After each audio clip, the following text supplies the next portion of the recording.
Gerber's lift off, you can co-op with Apley scratch as well, okay? So if you're looking at Apley scratch, they come here. Then Gerber's lift off is for subscap, and they lift off their back. And then if you want to be really mean, you can special test them in that position. We were decently strong with that, I think. Yeah, it's not usually an easy strength one. So you want to see, A, how far they can lift off. And then you also want to see, A, can they lift off? And then, can they resist while being lifted off? Okay, and that's your Gerber's lift off. And it's also a special test for manual muscles for your subscap. Okay, but you're going to notice, like me, I have bad shoulders. I can't even lift off my back. Like, this is a positive Gerber's. I cannot really do it. This one, got it great. This one, no, not at all. Okay, speeds.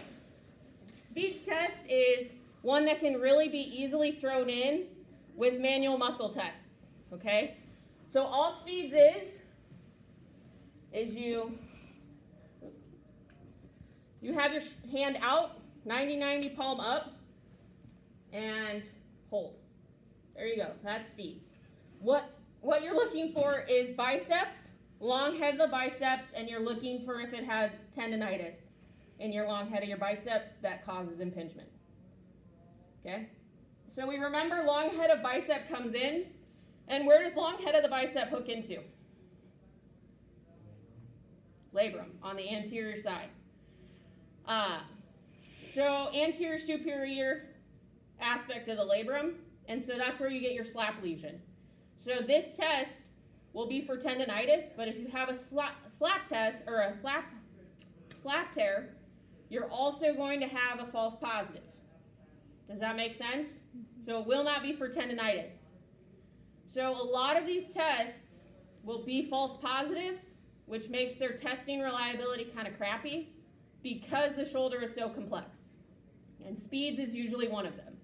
Almost all of your patients will, if they have some kind of shoulder issue, like a labrum, they're going to end up with false positives of impingement, just from the name of the game.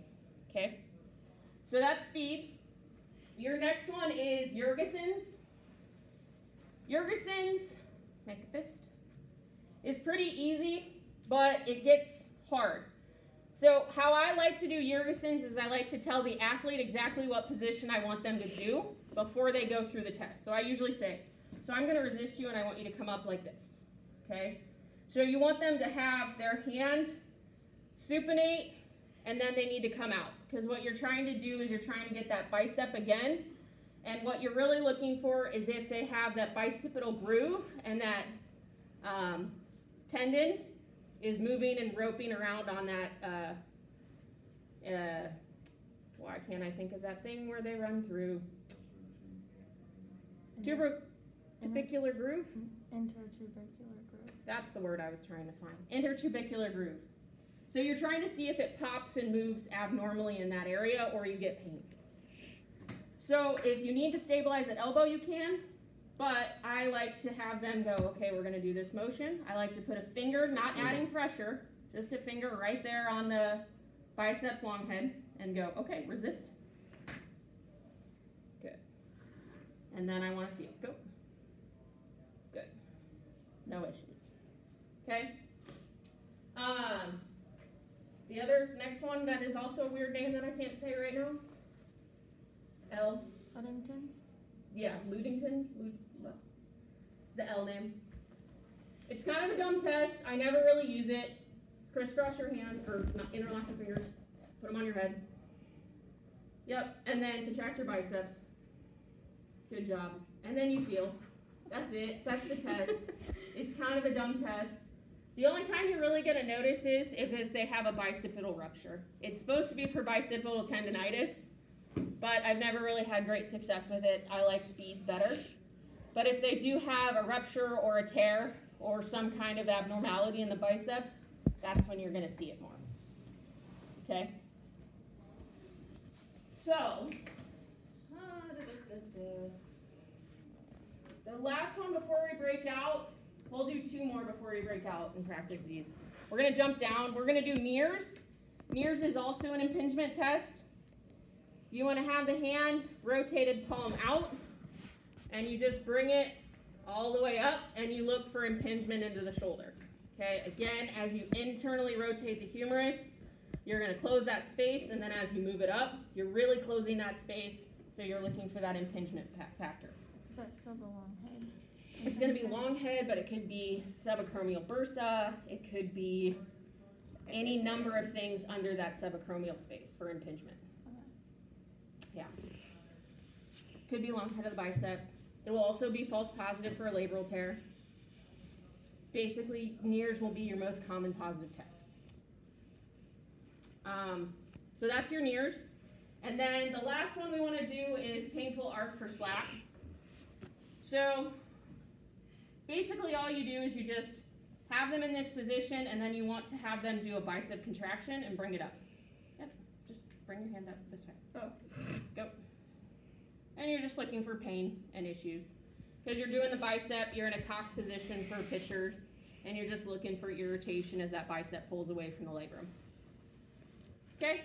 Grind, clunk, jerk, crank are all tests that are stupidly hard because they're almost the same movement. They're just in different positionings, and the names don't really help you differentiating which one is which. So I think the hardest part for me is really figuring out which test am I doing and also doing it correctly. Okay? So lay down, please. So the first one we're going to do is grind. And what you're looking for is you're looking for labrum or some type of shoulder injury within the glenohumeral joint. Okay? So I usually use my belly.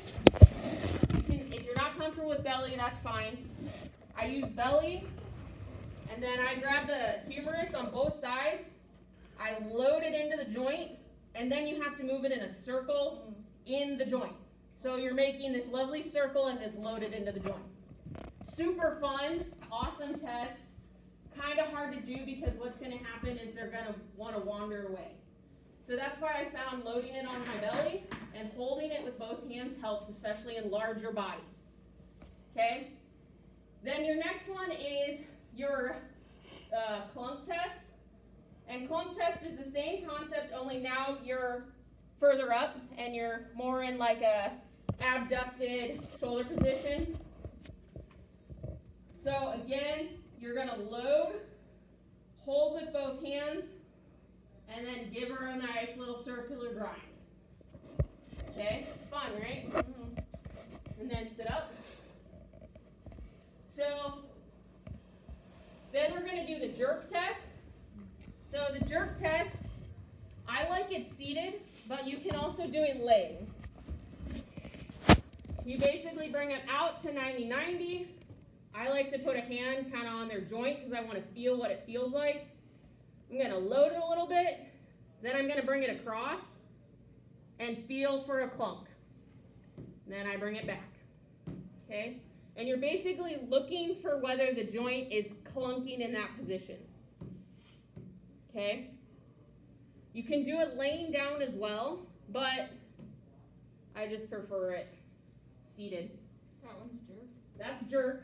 Then crank is very similar, where you bring it up, and then without hitting them in the face, you have to crank. You load it. I load it. You can load it, and then you can also unload it, where you have no loaded position. Either one. So in some people that have a lot of issues, not loading it, you'll get a positive, more of a grinding feeling because their capsule's so loose and the gravity is pulling that humerus down. If you load it, you might not get any grinding. Does that make sense? Because you're almost stabilizing the joint. So I like to do it both loaded and unloaded. Just because then it kind of tells me more what's happening in the joint line than if not. Okay? Does that make sense? Mm-hmm. So let's try those two a little bit more. We have more tests. So now we're going to do kind of more of your slap and impingement tests. So we have O'Brien's left, we have crossover impingement, and Hawkins-Kennedy. So Hawkins-Kennedy is probably one of your better tests that you have in your arsenal. And it can be range of motion. So I usually like to bring them 90-90. And then bring them into horizontal adduction. Okay, if you want to face the group. Sorry. So I like to start out here because it just doesn't add impingement. Because as soon as you come this way, you're going to end up with impingement. So I usually like to bring them out, bring them in. Do they have pain here already from impingement or not? Then you basically twerk the bejesus out of them to see if it hurts. Hawkins-Kennedy. So you see, oh, do they have issue? Do they compensate here? Do they have a lot of pain? Okay?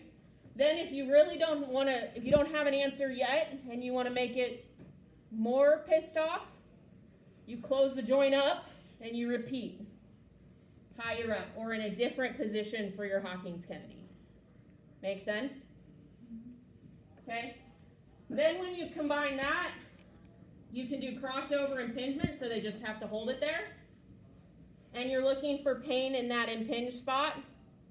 Then you can be O'Brien's, where they have to hold. Come on, hold. Where's this? Oh. Where's this? Good. And there you go for your O'Brien's. Okay? So that should be all of them.